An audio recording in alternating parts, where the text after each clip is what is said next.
Understanding have been versus had been, a complete guide. Hello everyone, and welcome. My name is James William, and I'm here with another English learning session for you at Go Natural English. Today, we're going to take a deep dive into a question that many students find confusing: the difference between have been and had been. This is something I get asked about all the time, and I know it can be tricky to understand just by reading grammar rules. So, instead of just memorizing definitions, let's break it down with real-life examples. That way, by the end of this lesson, you'll not only understand the difference, but you'll also know how to use these phrases correctly in conversations, writing, and even professional settings. What's the difference between have been and had been? At first glance, these phrases might look quite similar. But their usage depends on the timeline of events and whether we are talking about the past or the present. Let's explore the difference in detail. Understanding have been.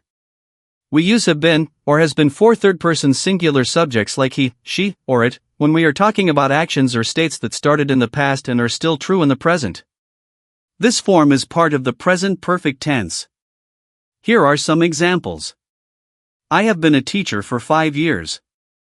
This means I started teaching 5 years ago, and I am still teaching now.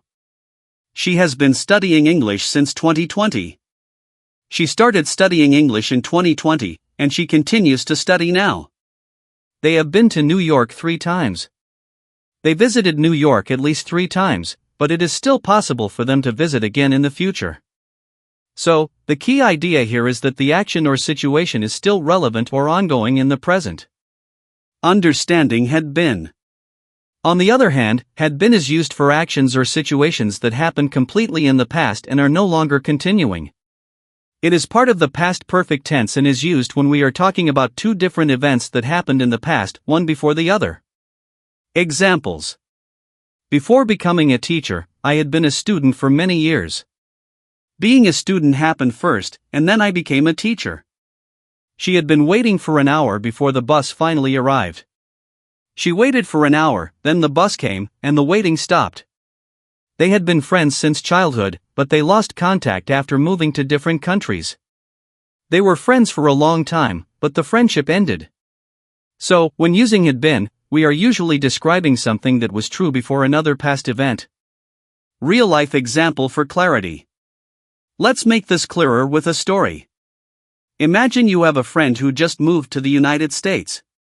Before she arrived, she already knew about a famous store, let's say Victoria's Secret. Now, we have 2 sentence options. Before I moved to the US, I had never been to Victoria's Secret. Before I moved to the US, I have never been to Victoria's Secret.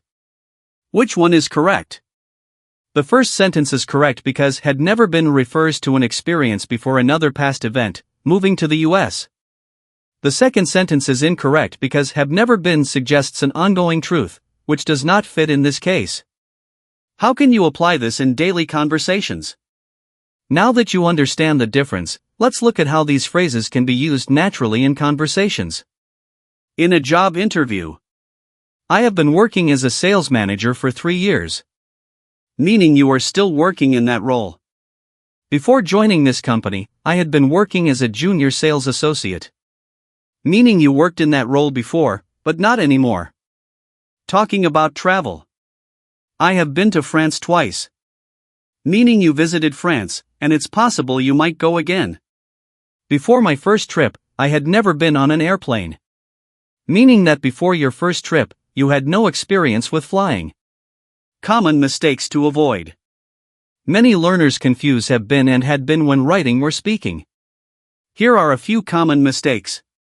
Crossmark before I started my new job, I have been working at a small company. Heavy checkmark before I started my new job, I had been working at a small company. Why?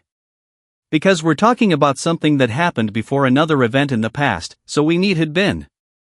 A quick quiz for you. Let's test your understanding. Fill in the blanks with either have been or had been. I studying Spanish for 2 years, and I still take classes every week. She working at the company for 5 years before she decided to quit. Before last year, they underscore to Europe. We underscore best friends since childhood, and we still talk every day. Take a moment to think about the answers. You can write them down or say them out loud. Final thoughts. Understanding the difference between have been and had been is crucial for improving your fluency in English. The best way to master this is by practicing with real conversations, reading English books, and listening to native speakers. If you found this lesson helpful, make sure to check out my website at gonaturalelenglish.com for more structured courses that will take your English to the next level. Learning English takes time, but every small step adds up. Keep practicing, stay curious, and I'll see you in the next lesson. Take care and happy learning!